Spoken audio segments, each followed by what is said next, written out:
السلام علیکم۔ دعائیں رد کبھی نہیں ہوتی، بس قبولیت کا انداز بدل جاتا ہے۔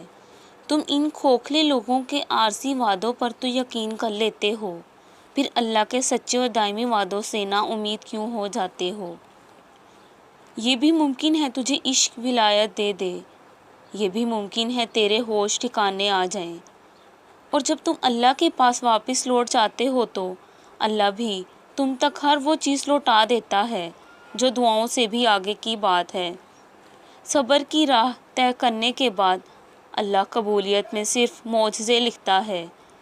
دعائیں رد کرنے کے لیے اللہ مانگنے کا خیال تمہارے دل میں نہیں لاتا، اور جب تم اللہ کی مرضی پر سر جھکا لیتے ہو تو اللہ تمہاری خوشی کے لیے ہر راہ آسان کر دیتا ہے۔